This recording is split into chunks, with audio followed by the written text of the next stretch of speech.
In today's video, I am going to teach you how to create unit in Zoho Books.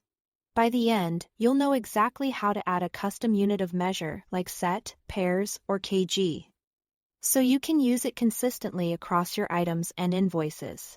Start by opening Zoho Books. Once you are in, look to the left-hand sidebar and click on the Items module.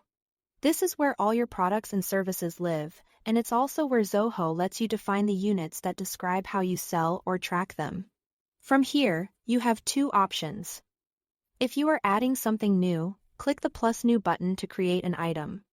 If you already have an item set up and just want to register a new unit while editing it, click on that existing item and select Edit. Either path will take you to the item details page, which is where the unit gets defined. On the item form, scroll to the section labeled Sales or Inventory Information. In that area, you'll find the Unit field. This field controls how quantities are labeled when you sell or manage this item. Instead of choosing from a preset list, Zoho Books lets you type directly into this field to create a new unit on the fly.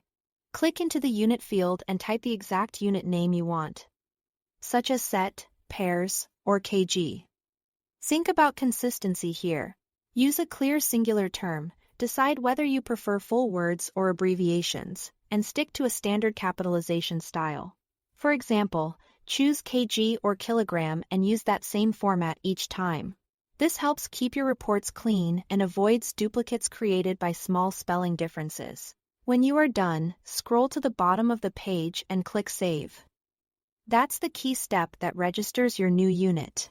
Once saved, Zoho Books stores the unit and makes it available the next time you add or edit any item. You won't need to recreate it, it will appear as an option in the unit field going forward. A couple of quick tips to keep things tidy. If you notice a typo after saving, just open the item again.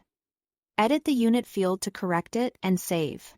If you don't immediately see the new unit while creating another item, try clicking into the field and typing a few letters to bring it up.